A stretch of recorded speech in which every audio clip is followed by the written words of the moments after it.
Okay, hello everyone. This is composition 1 and it is now week 11. So we only have 4 weeks left, including the exam. So we're winding down kind of. We had a Zoom lecture on Monday and Friday. The Friday one was better because more people showed up, although a few students emailed me and said that they had slept in or something. In that class, I said, if you wanted more feedback than just, score from your writing, I would email you back. A couple students emailed me. I'm just about finished grading all the assignments from the other class. I'm going to grade the hotel assignments tomorrow. When I do that, I will email you, your comments from your first paper, okay? So before you start the second one, because right now, we're going to talk about writing the second paper. So I hope the people who skipped the Zoom meeting are paying attention to this recording, because if you're not, and you're not doing your homework, you know what your grade is going to look like at the end. So the second topic is going to be about trends and fads, which is the chapter heading for chapter 5. So I'm going to explain a little bit about the difference between a trend and a fad first. Basically, they're both a type of pattern that human beings follow, and they spread. And it's really about how long and how fast they spread is the real difference. A fad is a type of trend. It quickly gains popularity and then quickly loses it. So things that are fads are normally fashion, for example, right? Fashion, fusion foods, types of exercise, diets, hairstyle, vocabulary, right? Dialect. Some words, you hear them in high school and everybody's using them, and then you leave high school and nobody uses them again, right? An example of a language trend would be something like the word cool, right? That's a long-term trend because people have been saying cool for a long time. It's stuck around for one reason or another. You'd have to find out why that is. But a fad would be more like, the word groovy, or maybe you don't. When my parents were young, in the 70s, people used to use the word groovy because it's related to music. A groove was a type of kind of rhythmic music, and groovy was an adjective that described in your record player, there was actually grooves on the LP, right? The needle followed the grooves. So something groovy was music that had a good beat to it that you could dance to. And groovy music wasn't, though, BTS and K-pop. That's a totally different kind of music. Groovy music was like disco, or more like James Brown or something like that. Like before pop and Michael Jackson came around, there was kind of music that was more like influenced by jazz and blues, and there was disco in the 70s. And that's when groovy was a really popular word, but it faded and now we don't use it that much. So a fad would last a season or a few years. I think skateboarding is a good example of a fad because people skateboard. Like in middle school, you get a skateboard and you skateboard for like a couple of years and then you decide you're not interested in skateboarding anymore. And skateboarding became really huge at one point because of a man named Tony Hawk. You have to look him up if you want to know who he is, but he's basically like, what Michael Jordan did for basketball, Tony Hawk did for skateboarding, but he was kind of a unique individual who was very attractive for one reason or another, an excellent athlete, a great skateboarder, but also had some sort of personality that sort of people gravitated to. So there was computer games called Tony Hawk on the PlayStation and stuff like that. And then he developed skateboarding into a trend just basically by his performance and his personality. And as far as I know, the interest in skateboarding has shrunk. There are skateboarding parks built around Daejeon near my house, and I never see anybody in them. But it comes and goes, you know? It's fashion's like that too.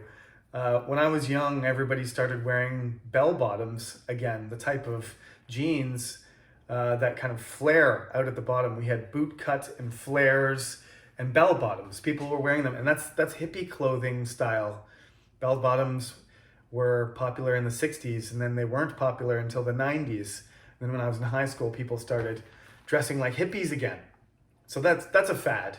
And so you can call that, you can call it a fad, or you can call it a micro trend, okay? So a micro trend is just a very short, less enduring, more fleeting type of trend. It's a pattern that people follow and then they don't. One of my favorite examples of this is, I guess, 3 years ago. Everybody in Cheongnam started wearing the black long padding. That's what you call it. It's a long winter coat. In English, we don't say long padding. But anyway, the Konglish expression for this type of coat, every 95% of Cheongnam students had the same coat. And on the back, it would say National Geographic, right? Maybe some of you are in high school. You might be laughing right now. It's true. Everybody had the same black coat. It said North Face or National Geographic or something. Those brands were really, really popular. Every Cheongnam student had the same winter coat. Yeah, it was remarkable. The next year, people wore different coats. But for one winter, everybody had the same coat, and some people kept their coat, obviously. But there started to be the next group, the next year of freshmen wore different coats. But that one year, I guess, if you're a student who's 2019 or 2018, that's your student number, then you were one of those black long padding people. One of my Korean friends jokes that she called them kimbap rolls. Anyway, it does kind of look like a big gigantic Kim kind of wrapped up in black padding. It's even got the lines and stuff like where you would cut. So fashion, like I said, is a good example of usually they're micro trends. People like to change their clothing according to their mood, according to their season, according to popularity, and they watch what famous people are doing and what people are inventing. It's a very fast-paced industry. So by definition, though, a fad is like one season or 1 year or 2 years. A micro trend is like 3 to 5 years kind of thing. So it sticks around for, about the duration of your high school or middle school life. And then a macro trend is a long-term trend. And then there's something called a mega trend, which means a mega trend is like a really huge, it arrives slowly and it leaves slowly, right? So what's a good example? Urbanization, I guess. Moving to cities, apartments, living in apartments. I mean, this process of Koreans all moving to a city and that, Seoul becoming a mega city. Like Seoul is a mega trend. It's a mega city. The trend is for everybody to move to Seoul for education, for wealth, for jobs, for entertainment. Seoul is the beating heart of Korea now. And it was always important, but now the greater Seoul area is like 40 to 50%, like half the country lives in Seoul or Gyeonggi-do, right? Incheon, Seoul, Gyeonggi-do, if you take that, that's like 24 million people. That's like half the country. So that megacity is a mega trend. That took decades to happen. And Sejong is an attempt to change that, to change that mega trend that has been building and building. We don't really want to have that many people in one area. It's congested, it's busy, hectic, stressful, dangerous. The air quality is bad because there's too much pollution, there's too much garbage, there's too much concentration of bad stuff as well as good stuff. I much prefer living in Daejeon. I have no desire. I like to visit Seoul sometimes. The city's way too big for me. But that's a really good example of a mega trend. Urbanization in South Korea, concentration of population in Seoul. Okay? So I'm talking about this because, as I told you in the Zoom classes, some of these paragraphs are a little bit too basic. Okay? That's probably the weakest. The weak point of this textbook is that I expect you to do better than there's no real good examples in this book. This is a book in a series, and it's the second one out of 4. And the third one, which I use for composition 3, has a lot better examples. And the fourth one is meant for, developing your research skills and more advanced, and they have great examples in that one. So these are really a little bit lower level than what I expect you to do, okay? So like I said, there was a good chance that you used a story, an example, to prove your point in your first paper. But here, as I said to both classes, I would like it's not a story, okay? Don't tell me the history of Seoul developing into a megacity. I want you to talk about the issues, okay? Like I just did, okay? Congestion, air pollution, concentration, stress, whatever. Pick your topics, pick your points that support your main idea, okay? We talked about this. You make sure first, before you start writing, that you have a clear topic sentence and that you have supporting topic sentences to relate to that argument. And then you won't have to worry about, am I staying on topic? They should be closely connected. And as long as your sentences stick to the topic, then you won't go off on a tangent.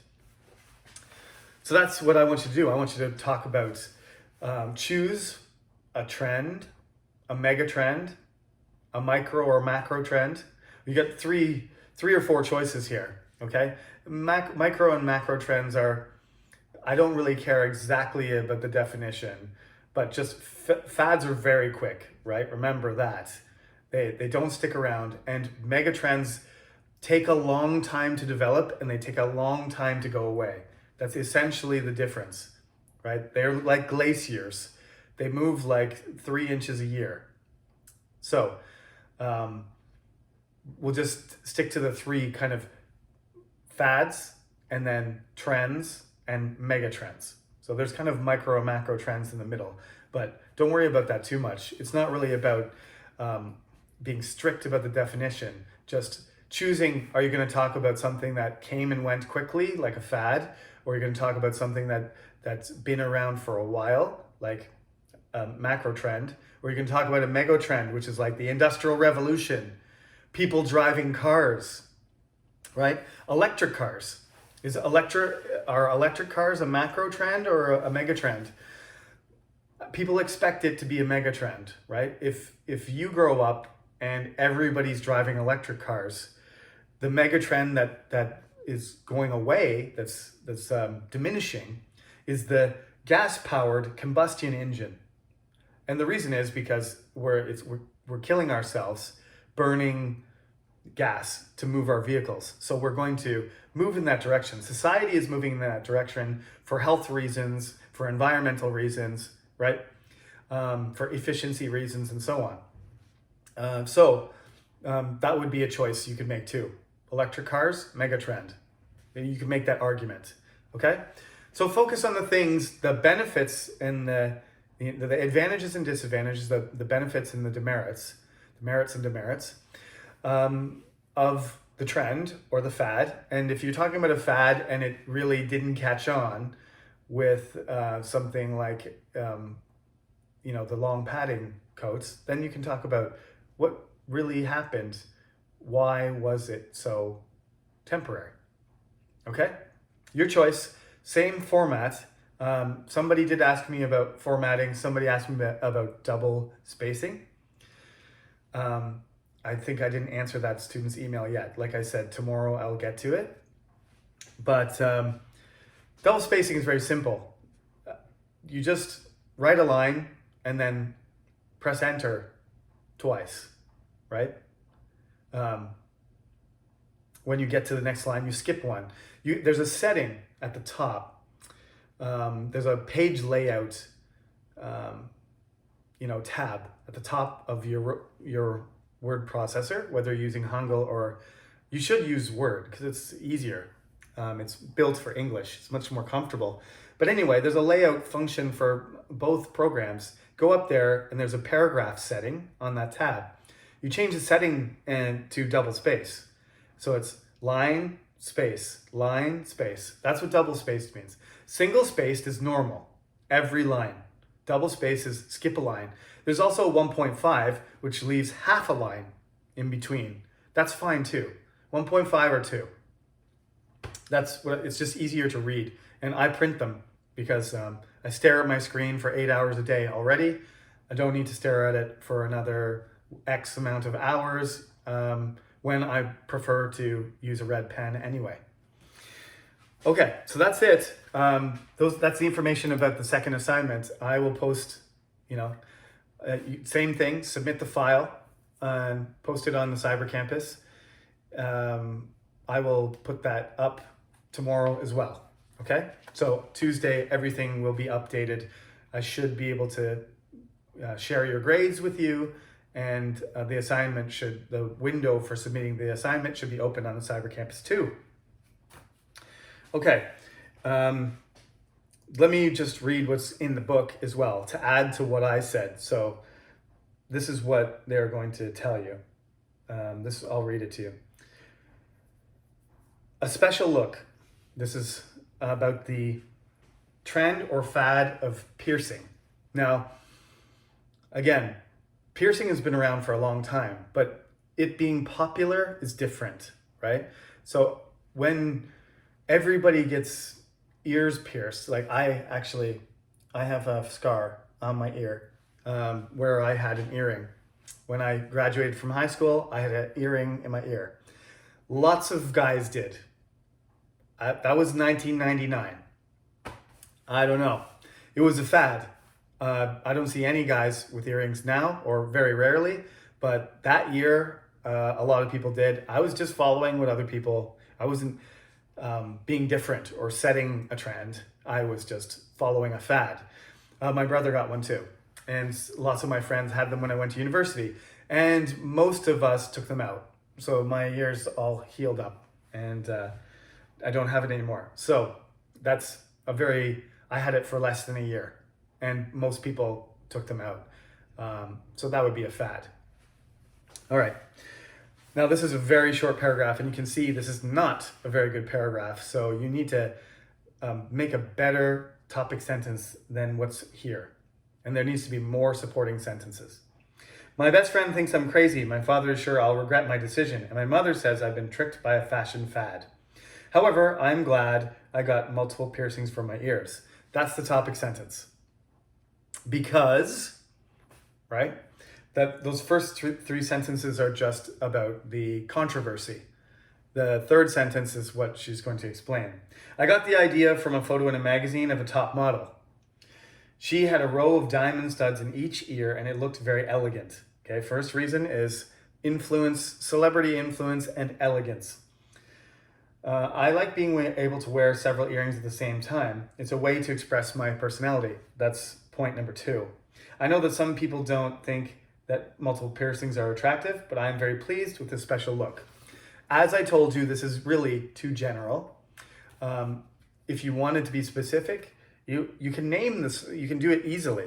You can name the celebrity, right? You can talk about the celebrity in more detail. You can be more descriptive easily. So, photo in the magazine, what's the magazine's name? Who is the top model? Why is she wearing that? There was reasons for her type of fashion, and is there any information about that? And does that influence you too? The description of elegant is only one sentence. Elegance, yes. But the word elegant isn't usually associated with multiple piercings. The diamond, is it because of the diamond? If it wasn't diamond, what if it was skulls? What if it was silver skulls on your ear? 5 silver skulls on each. Would that be elegant? You kind of need to discuss some of these things. Diamonds are expensive, they're classy, they represent a certain, amount of wealth. I don't know. These things need to be explained. You can't just say, well, a lot of earrings looks elegant, because that's not always the case, right? Elegance is about looking sort of graceful and beautiful, and there needs to be a connection between the word elegant and the diamond piercings. So you should probably go on to explain a little bit. It has something to do with a person's behavior and the rest of their outfit too. And what kind of, jewels or jewelry is there. Like I said, if it was silver skulls, it would have a totally different impression. Or silver rings, or butterflies. Okay? So, there needs to be a lot more detail there. It needs to be more specific. There needs to be a better topic sentence and a better concluding sentence too. We finished the rest of the chapter on the Zoom class. So look through that chapter though before you hand in your paper. If you didn't attend, or whether you attended or not, you should take a look at the end of chapter 5, page 40 and 41 especially, just to help you make sure you've prepared your work enough to submit it. Now, we'll do a little bit more in the textbook because, like I said, we only have 3 classes left, and then we have the exam. So I want to talk about facts and opinions, okay? And I said to you in the Zoom lecture, and I've said to you in my recordings too, I like the word position instead of opinion, because an opinion is just subjective from your point of view. Everything is subjective, okay? I realize that. We're doing English. Even in math and science, you have to take into account where you are and what your perspective is.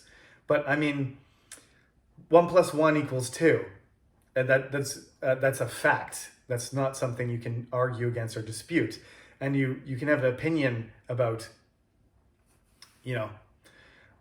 whether it's beneficial to study math, or necessary, or difficult, or easy, or fun. That's fine.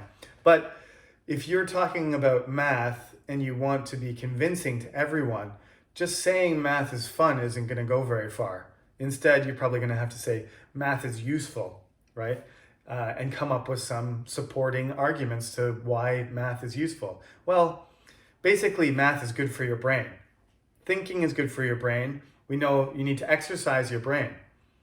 That's why when you get older, some people are able to delay the onset of Alzheimer's and dementia, for example, by using chopsticks, playing paduk and chess and learning extra languages and doing math. All of these things keep your brain in good condition. So, of course, it's good for kids to do math, even though they don't usually like it. Math is a fundamental building block of education because a lot of things require math.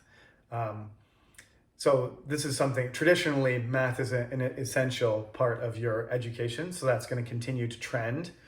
And I think I could use a third point, meaning it's helpful for you to have an idea of how math works because you can apply it in your daily life. For example, when you're doing financial things, when you're investing, when you're calculating, when you're counting, when you're working in the garden and you're trying to figure out how many seeds go in a certain area, or you're trying to plan a trip and your other friend's going on the train the opposite way. Who's going to get there first? That's kind of a more complicated question, but you know what I mean. There's a lot of situations where math can be applied, and if you develop your math skills, then it's useful. So those are opinions, right? But it's a position that I'm going to argue based on, my supporting points about using, having math education. Similarly, in this chapter, you're going to distinguish between things that are facts and things that are opinion. I'm not going to assign this as homework. Or should I? No, I should. We should do this, because this is going to be on the exam. So there's a paragraph about white lies. White lies, by some definitions, don't exist, because a lie is a lie. It's just a subset of lies. But essentially what a white lie is some kind of misinformation that is used and it doesn't harm somebody else. Sort of an innocent lie. That's why it's called a white lie. My father insists that there's no such thing as white lies. There's just lies. But small lies that don't affect other people in a negative way or can protect them or spare them stress, those are white lies. Those are the things that human beings do. That if you can't lie a little bit for your family or your friends just to make them feel better, then that's not normal. Like it's people who insist on telling the truth all the time are not very popular. Probably none of your friends tell you exactly the truth all the time. They lie a little bit, they exaggerate or understate a little bit to make you feel better sometimes. Anyway, that's sort of the main point of the paragraph there. And we're coming to the end of lecture, so I won't belabor it. But page 43 and 44, this type of question is going to be on the exam. So I would like you for homework to submit. This will be a homework assignment, so just done or not done, but do it well, remember. You have to look at the sentences and write F for the facts and O for the opinions. And there's B to F there because A is done for you. It's number 4 on page 43. And the next page is page 44. And you have to make your own sentences, okay? So there's B to G, again. College entrance exams, violent video games, environmental issues, money, sports, and one topic that you make up. And you have to write one sentence that's based on facts and one that's based on opinions or an argument or a position. Okay? And that is going to be due next Friday. And then the following Friday, your second paper will be due. So you have one homework, 2 pages. It's not very hard and it won't take very long, but it's good practice for the exam and it's good practice before you write your paper. So the Cyber Campus will be updated tomorrow when I post the grades for your horrible hotel assignment. And then, then we'll just move on to the response paper and finish up the lectures for the semester. And the last week before the exam, I will do review and remind you of what parts you need to study before you come to Chungnam and write your exam. Okay? Thank you very much for listening. That's it.